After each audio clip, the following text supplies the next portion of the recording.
The following episode contains difficult subject matter, including references to suicide. Please take care while listening.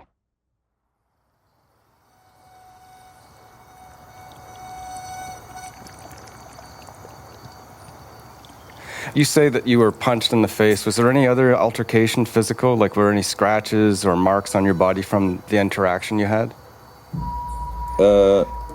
From that interaction, no. But you're probably referring to the scratch that I had on my leg. I'm sitting with Sebastian in his backyard, looking at the scar on his leg. On the day Jackie disappeared, Sebastian says she punched him in the face, causing his teeth to push through his lip. The people I interviewed didn't seem to have noticed anything on his mouth, but have mentioned noticing a deep gash on his shin, and have wondered what caused it. Yeah, I can see the scar from it, actually. This was from a few days before. Like, I went to a beach that's just like there at the end where they built that hotel. And it's pretty steep. And it's all, maybe not quite shale, but like those flat rocks that are like not staying together, basically. So coming back up, I slid and my flip-flop left my foot, and I just scratched that on those rocks, yeah. Oh, okay. Okay, so there was a mark on your leg, but it was from a few days before. Yeah. Okay, yeah. Okay. But this isn't quite what others say Sebastian told them. I'm David Ridgen, and this is Season 10 of Someone Knows Something, the Jaclyn Ferland Smith case, Episode 4, The Red Cab.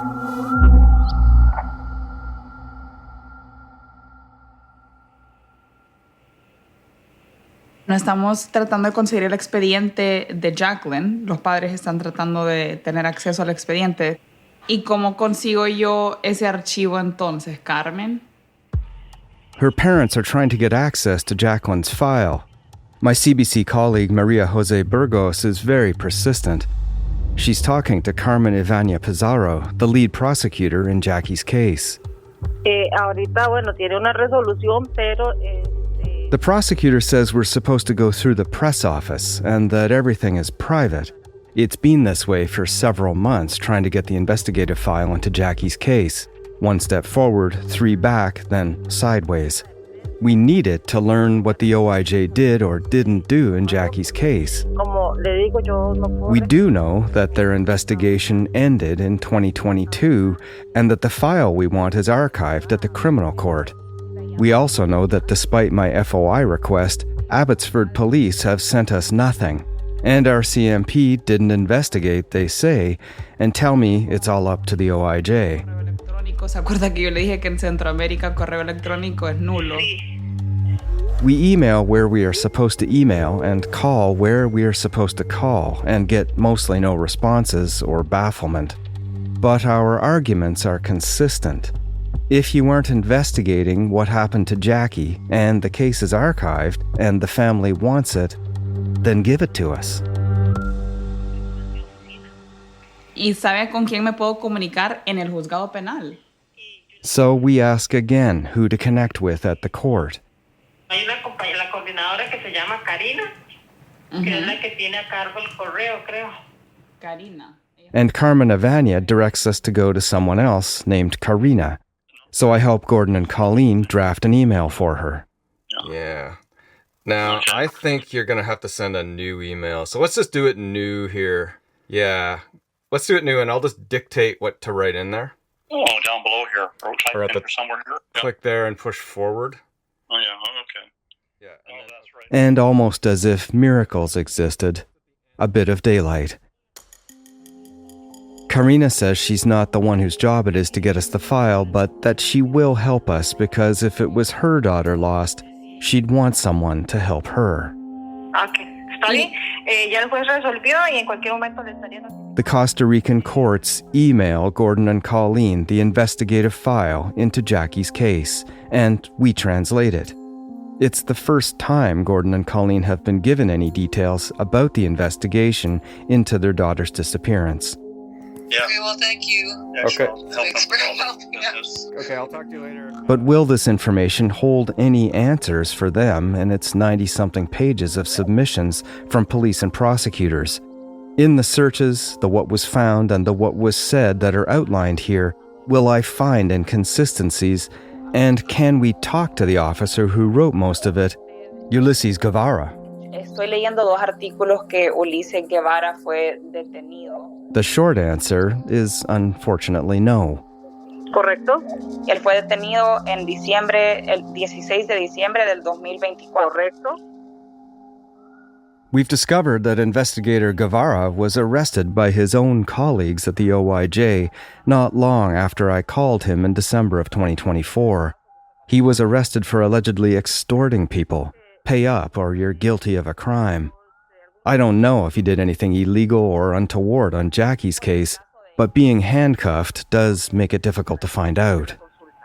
¿Correcto? Okay, correcto. It's unfortunate because I cannot vouch for the completeness of this file. Is this everything?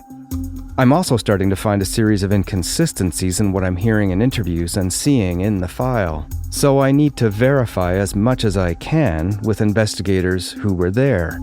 Fortunately, the file has a lot of other names in it, including those of Guevara's colleagues, and I call one of them about the first thing I want to talk about: the two searches of Jackie and Sebastian's property. Hicimos una diligencia de allanamiento, como te indiqué antes, para ingresar con los perros. Nothing turned up inside Jackie and Sebastian's house on the first superficial search of the premises, without dogs, 5 days after Jackie disappeared. Entonces, sí pasamos, ¿verdad?, con gente de búsqueda, ahí por el patio, por la zona así. Sin embargo, dentro de la casa solo una vez. This investigator is speaking here about the more extensive OIJ search of the property, carried out almost 3 weeks after that, this time with dogs trained in human blood and remains. He says he carried out a search and entered the place with dogs, went through the yard, and once inside the house. Pasamos perros por toda la casa, detección de sangre, y después el lado atrás de la propiedad, me acuerdo que era como... Nothing inside the house or in the backyard returned any alerts from the dogs on this more extensive search. Excavar, no, ¿verdad? Lo que hicimos fue pasar perros, Okay. entrenados a eso. Okay. But, he says, they did no digging.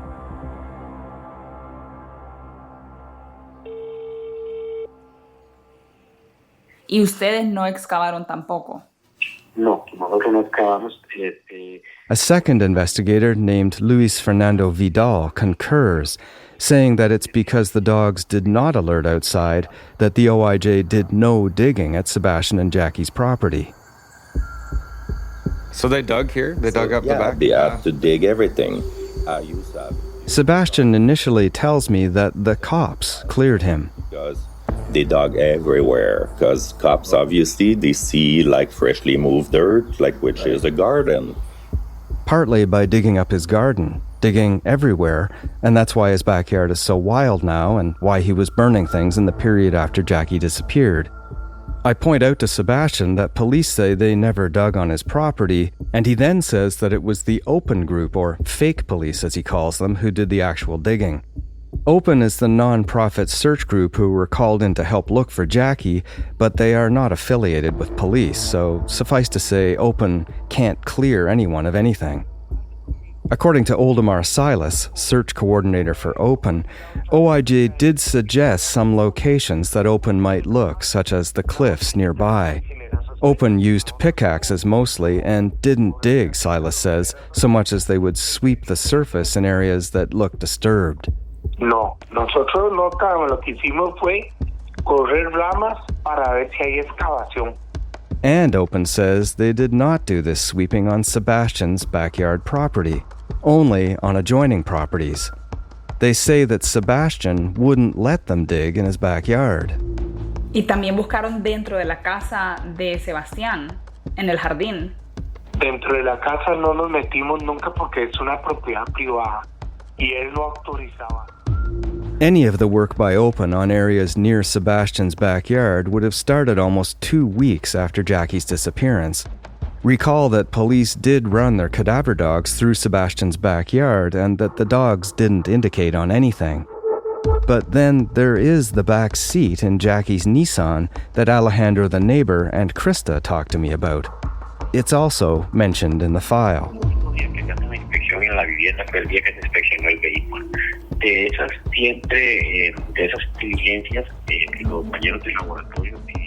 OIJ investigator Vidal says he remembers that they inspected the car the same day as the house, and the file continues.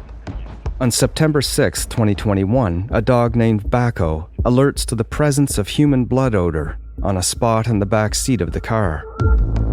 The OIJ removes a piece of the seat and it's tested. It comes up positive for blood. The report says that it is a weak positive, and I've not been able to get any official response to what that means. There is no indication as to whose blood it might have been, and whatever the result, it wasn't enough to trigger any further police action. One could surmise that many vehicles around the world may have spots of blood in them just from day-to-day use. So, again, circumstantial. Okay. And security camera footage. Jackie and Sebastian had a security camera. I want to find out first if they ever saw anything on that security camera, if they were ever able to see any images at all on it. Sebastián indicó que las cámaras estaban conectadas al teléfono de Jaclyn. Luis Fernando confirms that Jackie's phone password was a problem. Without it, as Sebastian told me, the surveillance camera could not be accessed. So, thinking they could break into Jackie's phone, the OIJ took it. But they were never able to get into it, and according to the file, the OIJ was never able to access the surveillance camera and therefore see anything on it either. There is also nothing in the file about the surveillance system being taken from Sebastian, as he claimed to me. Entonces, simplemente el celular ha estado guardado por 2 años. So the phone has been simply stored for 2 years? Sí, señora.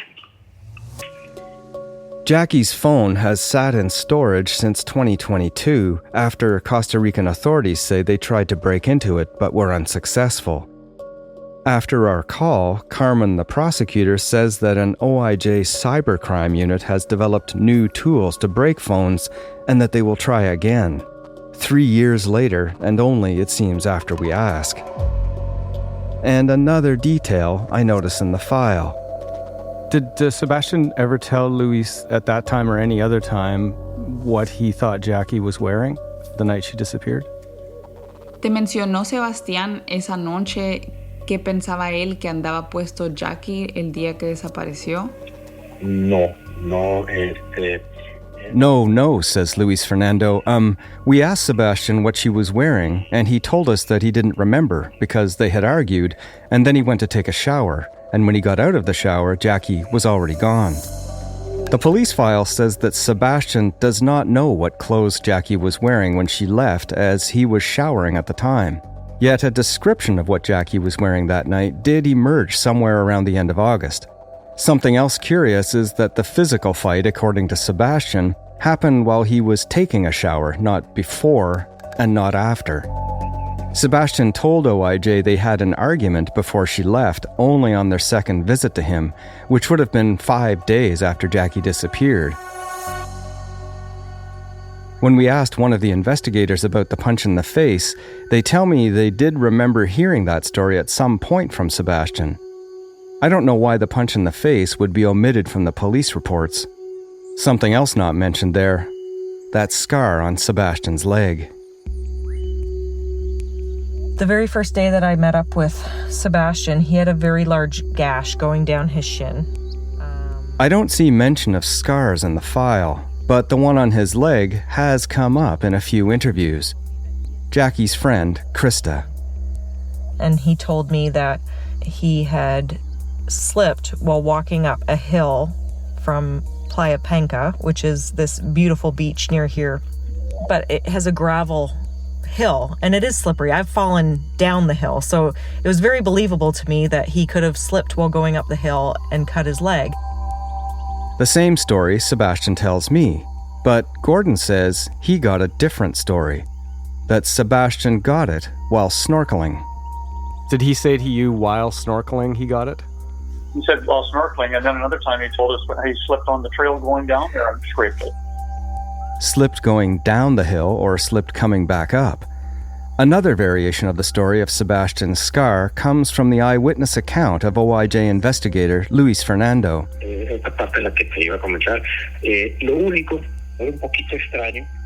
He says he first saw Sebastian 2 days after Jackie disappeared on the evening of the 19th.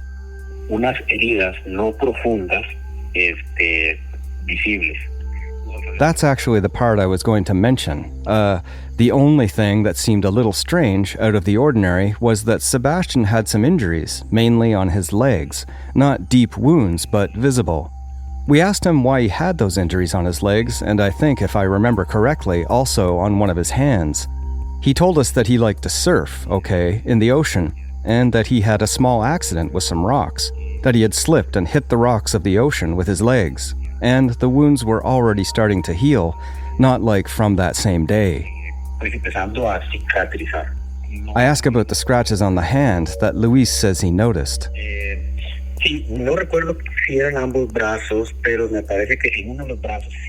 I don't remember if it was both arms, but I believe he did have a similar wound on one of his arms. They were wounds that looked like, well, it was believable because they looked like scraping-type injuries. On his hands. On one hand, he definitely had a wound, and it was similar to the ones on his legs. And he told me, it's just that I had an accident. I fell on some rocks here at the ocean, and as I came out of the water, I hurt myself. Hurt while surfing in the ocean, and as Sebastian got out of the water, and scratches on at least one arm and a hand.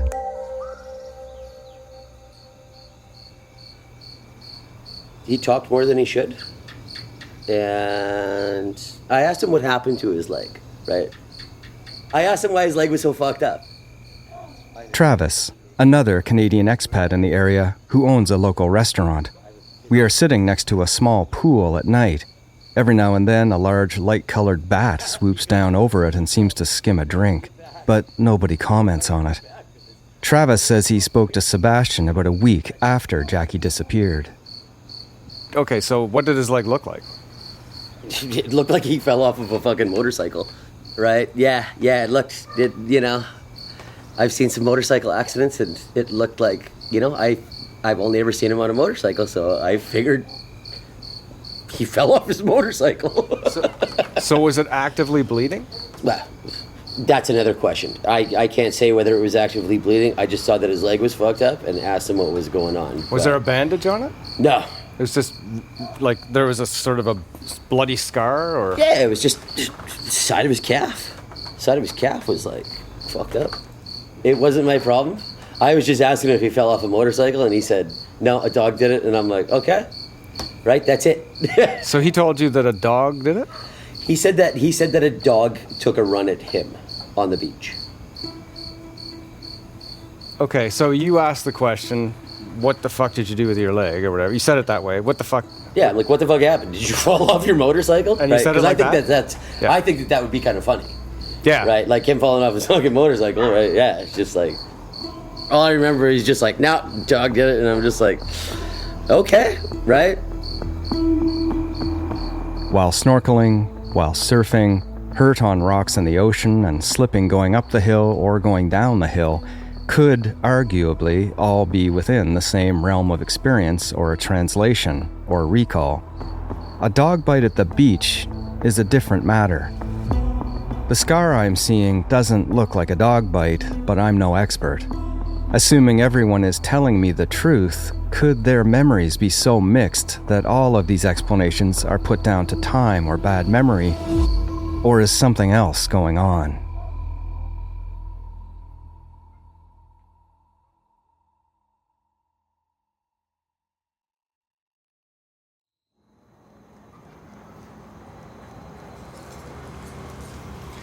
Did Sebastian ever tell you what happened that day? Did you ever talk to Sebastian about what happened to Jaclyn? Sebastián te contó alguna vez lo que pasó ese día. I've come at night to visit with Anna here in Playa Coco. Jackie hired Anna sometime in the fall of 2020 to paint something in their new home. I have to use a phone translator to communicate. Sí, porque incluso cuando Anna has led me past some of her works in progress, bright tropical scenes hanging off the walls, and is now sitting on a very worn couch wearing a light blue top with pink buttons, shorts, and flip-flops. él dice que ella estaba en el baño, que él se estaba bañando y que le tiró el papel higiénico y que le rompió la boca de un puñetazo, Jaclyn, y que le rompió el labio, que casi le quebró los dientes, pero no le miré ninguna herida. On August 29th, the day the bigger open group search began, Anna saw Sebastian. She says that Sebastian told her that Jackie punched him in the mouth, but she couldn't see any bruise there or sign of it.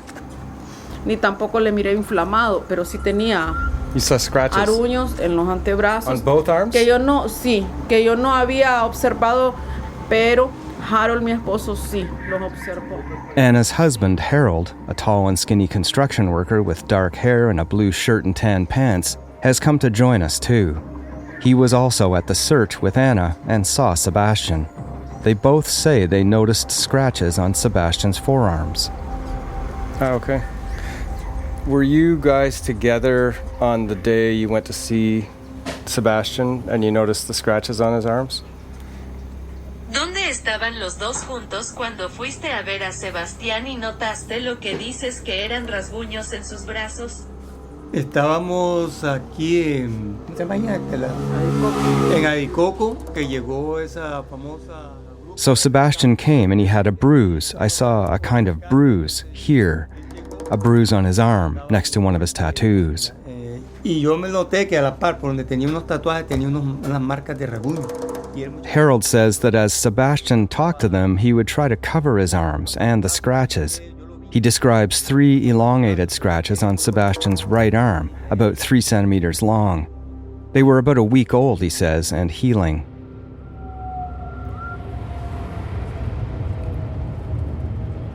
I leave Anna's, and the next day head back up to Cacique. I want to get a better sense of what Sebastian did across the day Jackie disappeared. On the way, I replay the sequence of events of the night Jackie went missing as people have told me. So the window of Jaclyn being kind of out of hand and not being seen, to my knowledge, is after that appointment to Tatiana, the therapist, and then possibly Alonzo sees her. Then she arrives, according to Sebastian, at the house. He then arrives after, he says, being in Tamarindo to look for her, after not going to Tatiana's place. Comes back, sees Jackie there. They have another argument. Maybe goes to dinner first, maybe not, maybe dinner after, or he eats with Jackie. Then at some point, he is there at the house with Jackie after he comes back from Tamarindo. Gets in the shower, she's in the same sort of state of mind, he says. And then the toilet paper throwing happens, the punch in the face happens. Jaclyn punches Sebastian, he says, in the face. Arguments continues. And then Jaclyn is gone, says Sebastian. He never sees her again. Comes out of the shower. She is not in the room. In 400 meters, turn left. A scar and scratches seen on Sebastian after Jackie disappears are circumstantial, and one thing may have nothing to do with the other. But people see scratches, and the questions occur. So she leaves the house, but then what? She can't have simply vanished off the face of the earth. We're looking for the man of the house. Oh, okay, good. Just get him to tell us his name, too, so that I know his name. Of course. I've met with a Costa Rican translator out front of a home next to Sebastian and Jackie's house. An empty lot separates their places, and it is this empty lot that Sebastian was seen doing some of his burning on. But we aren't here to talk about burning. Hola. Hola, ¿qué tal? ¿Cómo estás? ¿Todo bien? We've knocked on the door of a family who may have seen something on the evening Jackie disappeared, August 17th, 2021. Todo como a preguntar a los vecinos. ¿Habla español o...? No, Sorry. English? English. Okay, we can speak in English. Oh, okay. Sure, no problem. I ask Carlos about his neighbors, Jackie and Sebastian. Yeah, well, we've been neighbors since they moved here, since they started building the house, so we knew them. You knew know? Jaclyn? Yeah, Oh, sure. wow. I knew. So tell me about Jaclyn. I knew Jaclyn. I didn't know much her because she was like very shy, you know. Ah, okay. So every time I approached her or whatever, you know, we just, hello, how are you? You know, but no, we didn't go farther than that, you know. Sebastian? Sebastian, I knew him a little bit more. He's a little bit more, he speaks a little bit more, even though he's also very quiet. Yeah, it's not like that bad, you know. But I tell you something, the day that happened, fortunately, we were coming back from San Jose. I was coming from Spain, I'm from Spain. I flew to San Jose and my family was waiting for me in San Jose to bring me here. Okay. So the night we arrived here, I was asleep in the car and my wife was driving, okay? And it seems like when we drive here, we saw a taxi coming out with a person behind it. So when we heard about that and the time that happened, we thought it might be Jaclyn.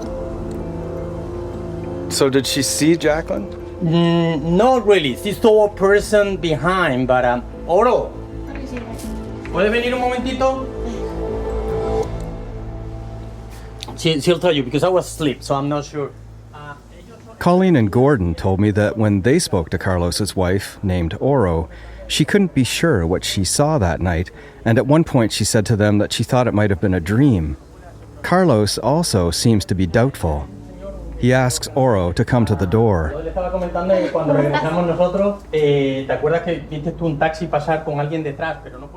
Oro, friendly and kind, with short dark hair and brown eyes, white striped shirt and white capris, has just come into view in the doorway. Carlos turns to her. I was telling them that when we came back, you remember you saw a cab drive by with someone behind, but you can't be sure it was Jaclyn, right? No, it was her, I told the parents, says Oro, to which her husband Carlos replies in surprise, it was her? It was Jaclyn. You saw Jaclyn? I saw her and it was quite awkward because it was the first time I ever saw her without a smile. She was very...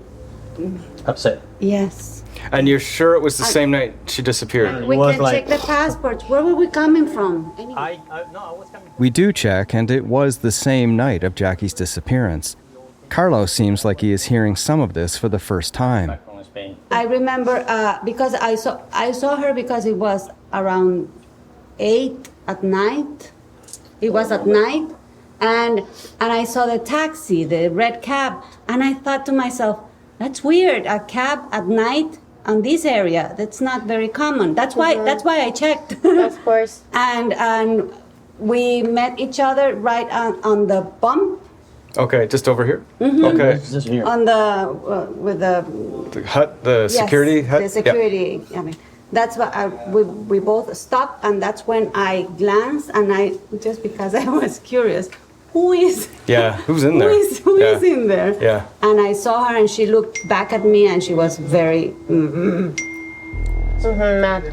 And I was like, oh, okay. Can you get a taxi without using your phone here? Is there some way you can get a taxi without... Because she didn't have her phone with her. She left her phone over here. No. So do you think she called it and then walked outside? Or how No, it's not normal to do No, and taxis don't drive. No, you have to call a taxi in order to get that, that's for sure. But maybe she called it before, and then when the taxi arrived, she just ran away and left the phone behind. I don't know. That might be.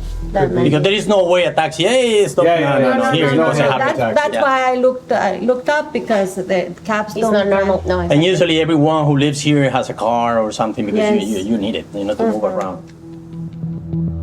If Jackie was in a cab, how did she get it?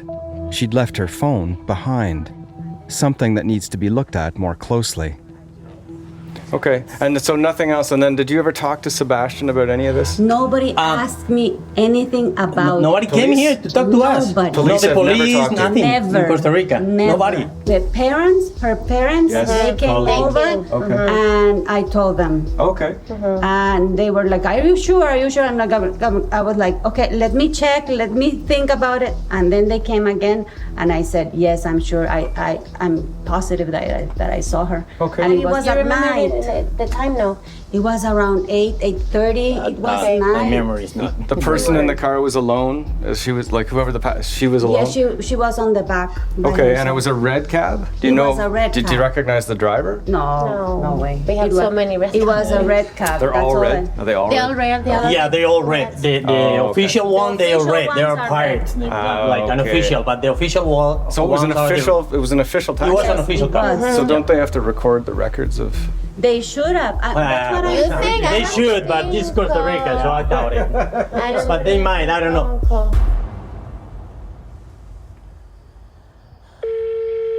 Hola, buenas. Hola, buenas, ¿cómo está? ¿Me escucha? Sí. Gracias, tengo dos consultas para usted. Una quería preguntar. The translator calls the red cab company, or one of the companies that uses red cabs, and we try to find out if any records are saved. Si ustedes tienen un récord de cuando llegan, digamos, qué taxista hizo el viaje. But we are told that records are not kept. Como por ejemplo, si pedimos un taxi para Cacique, ¿cuánto duran en quién hizo ese, por ejemplo, quién hizo ese viaje? Ah, no, ma. Eso no. No. Ok. Y ustedes... I'll try to dig into the red taxis a bit more, and I want to try an experiment. But before that, I get a call from another neighbor named Kevin, who says they have security footage too. My camera system records up to 30 days. So after she went missing and there was all the rumors running around and that there was a taxi that came in to pick her up. So I just took it upon myself to look. The night that she went missing, I watched almost every 3 or 4 or 5 hours. Like my camera actually only records when there's movement. But this one, because there's some vegetation in front of it, records almost continuously.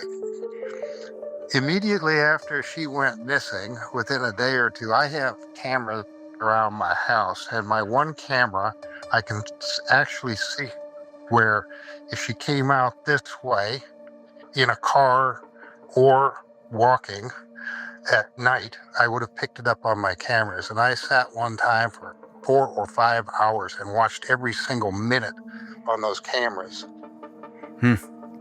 Never saw a thing. You think that Jackie, if she walked into town, would have walked by your camera? Oh, yes. Kevin's camera was pointed at the road at a point that anyone walking or driving to or from Coco would have been seen. The other direction of the road went past the guardhouse with Michael in it. Kevin says he went through his surveillance tape from August 17th up to midnight and says there is no sign of Jackie in the footage. He didn't save any of his camera files, unfortunately, but Kevin also had a private security guard standing on the road all through that very night until morning. What did he see? Pero, ¿viste a alguien pasar en la noche que te pareció curioso? No, lo mismo carro de siempre. The guard named Victor standing on the road to Coco that night didn't see Jackie, although he knew her, and says he did see her walking about 15 days before she disappeared.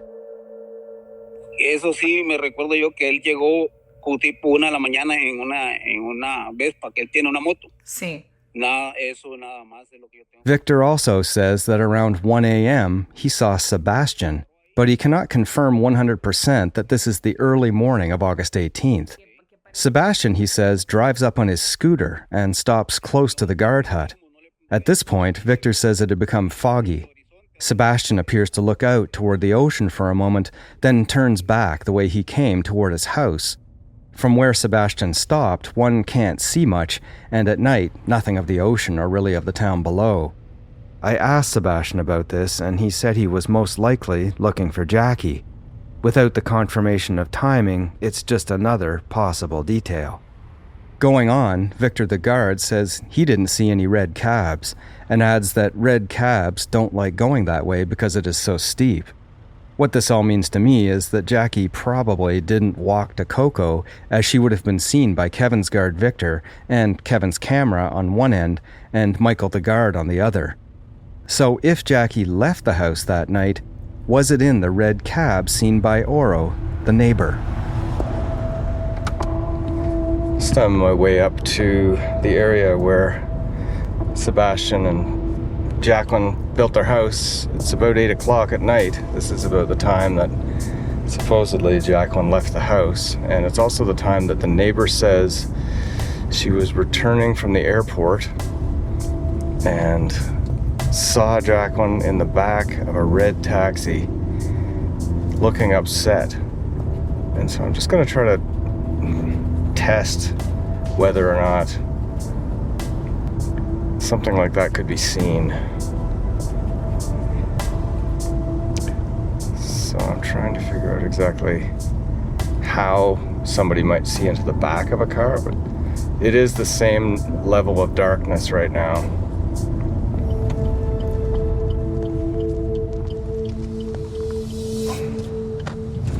Oh, actually there's a car coming along right here. And this is about the spot where she says she saw the taxi, in the back of the taxi. So this is a taxi approaching. Can you see in the back? All I see is dark.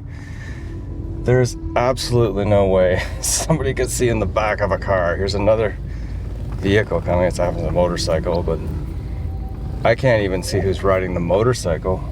And that went right past me. That's quite telling. I'm not sure somebody could have seen inside a vehicle like that to see who was riding in the back. And I slowed down right at the speed bump just as the person passed. So I don't know what to make of that. Anyway, here we are up here, just about to pass the house again. I try it again a few times, even try it going down the hill to see if I can see into approaching cars, but I can't. It's not scientific, and there are variables I don't even know, but the speed bump is big, and you have to slow down. The car I looked into had clear windows. The darkness is the same. In this imperfect experiment, at least, there's nothing I can identify outside of maybe a human outline crouching there in a back seat. Okay. Okay, that was interesting. Yeah, I mean, if at most you could see like the outline of a person, and you'd have to try really hard to strain to see that person.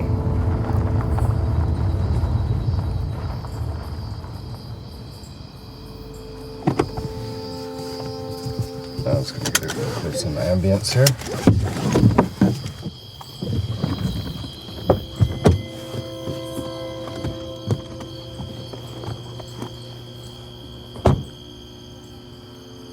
Pretty quiet up here. You can hear a few voices in the houses, but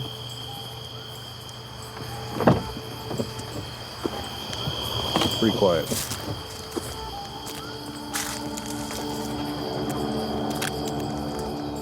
As I stand on the road near Jackie's house, I try to imagine hearing the sounds of that night. The natural cadence of the place, ocean far off, insects, traffic in the distance. It's relaxing and calming, but it does bring a question to my head as I look over at the house. How does Jackie's departure work? Call the taxi, put the phone down, go fight with Sebastian in the shower, then leave. And by the time you're out the door, the taxi is waiting? Or fight with Sebastian, then call the taxi, leave your phone behind, then walk out and stand outside until the taxi comes? Or fight, then leave the phone and just walk out, no call, and there's a taxi that happens to be driving by, so you hail it. And then you go to a new life somewhere and never use your identity or bank accounts or talk to your family or friends again, or you take a cab to kill yourself somewhere else. Why not do it right where you are? At home?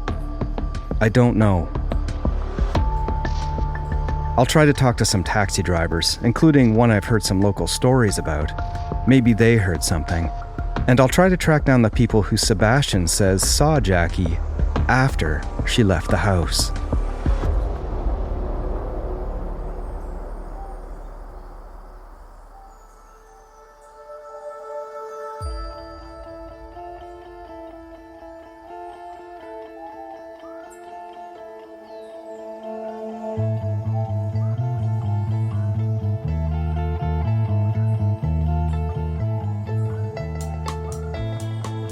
Someone Knows Something is hosted, written, and produced by me, David Ridgen. The series is also produced by María José Burgos. Sound design by Evan Kelly. Natalia Ferguson is our transcriber. Emily Cannell is our digital producer. Chris Oak is our story editor. Our executive producer is Cecil Fernandez. Tanya Springer is the senior manager, and Arif Noorani is the director of CBC Podcasts. You can binge all episodes of Someone Knows Something early on the CBC True Crime YouTube channel, or for early and ad-free listening, subscribe to the CBC True Crime Premium channel on Apple Podcasts. Just click on the link in the show description. If you're looking for more investigations, check out my other podcast, The Next Call, conducted almost exclusively through a series of strategic phone calls. Each call dictates how I will investigate cases and follow leads. There are 3 seasons available to binge listen to now.